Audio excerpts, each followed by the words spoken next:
Okay, eventually you guys will see a little movie, right? This is not entirely a movie, it's a documentary, mixed documentary. And so, guys, I need you to subscribe. You see how much work the AI have to do?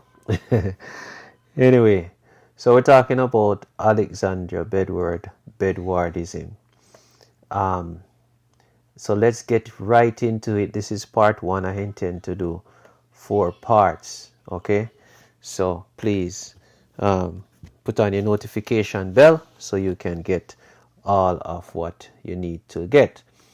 Now, Alexander Bedward, you know, it's Bedwardism is came off Christianity, right?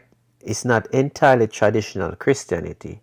And so I would say from studying Bedwardism that it depart from Christianity. It is false. Sorry for those who, you know, I love my culture and everything like that, but it is false. But Bedward himself made great contribution in Jamaica towards its development or consciousness when it comes to the development or the consciousness and post-slavery. You know, slavery was just abolished in 1838, and so they had such a difficult time economic wise. And so here I'm going to talk about that time in Jamaica just after slavery, before independence, when we're trying to find our identity as a people, and Alexander Bedward played a part in that. Now, Alexander Bedward was born in 1948, and he had a difficult time as a young man finding work. So he went to Panama and he worked, and it was very hard work. He had a series of dreams, and so he returned back to Jamaica. When he returned back to Jamaica, he attended the Free Will Baptist Church, that was started by Harrison Shakespeare Woods. Now, Harrison Shakespeare Woods was a migrant from the United States living in Jamaica, and he was a preacher. And so he preached and he gathered a flock, congregation, and it is from that Alexander Bedward became the pastor. 1 year before Woods passed away, he gave Alexander the leadership of the congregation. And from there, the congregation started to flourish in the sense of numbers.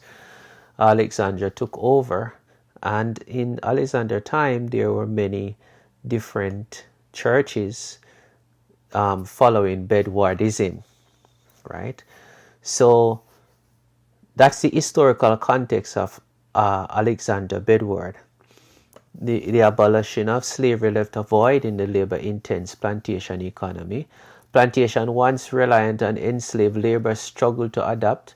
Many freed individuals sought better conditions and opportunities, leading to a significant decline in the availability of cheap labor. And this labor shortage caused a downturn in the production of key exports like sugar and coffee, destabilizing the economy. Free Jamaicans aspiring to own land and achieve economic independence. However, access to land was limited, and the best agricultural land remained under the control of the plantation elite. And those who did not acquire land often found it challenging to sustain profitable farming due to high taxes, poor infrastructure, and lack of access to credit. As a result, many small farmers live in persistent poverty. And guys, this was the problem. This was the big problem. So you had land, you have the religious setting. Now, the time of Alexander is a time where a great revival just happened. When I say just happened, a great revival happened in 1860 in Jamaica. It's called the Prayer Revival, which started in the United States in 1857, thereabout. And it affected Jamaica powerfully. They are in Jamaica. The nature of it is this, that convicted about their sin, and they had a deep conviction, and it was evident in how they look. Some people, the reports are that they could hardly even talk, and for days they would be in under some of them, for days they would be under conviction, and then there would be deep repentance, and then there would be great joy. And then after they felt the assurance of their salvation, they would earnestly wanting to desire to share the good news to those who are their neighbors. So it was a wonderful time. Crime rate was down, right? And from that revival, also, because in 1865, they were in the Paul Bogle Rebellion. From that revival, many great things happened.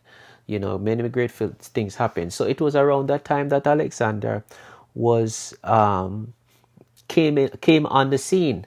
All right. So Alexander Bedward was born in 1948. He was about maybe 12 years old when the revival in Jamaica happened. And so Alexander he had this vision, and he had a number of visions. One of the vision it came to him that there is healing in the Hope River. And from there, Alexander started to. So Alexander began to preach and tell people that there is healing in the water. And so I am playing around with this AI, and I want you to listen to what I came up with, all right? Okay, listen. We have fasting tomorrow morning. Tomorrow morning, we're going to go to Hope River, and I'm going to dip you. That is what the vision say. I am going to dip you, and there is healing in the water. After I pray, I'm going to dip you, and if you're sick, the water will heal you after I pray for the water. So tomorrow morning, everyone, bright and early, expecting you to be there tomorrow morning for prayer. And when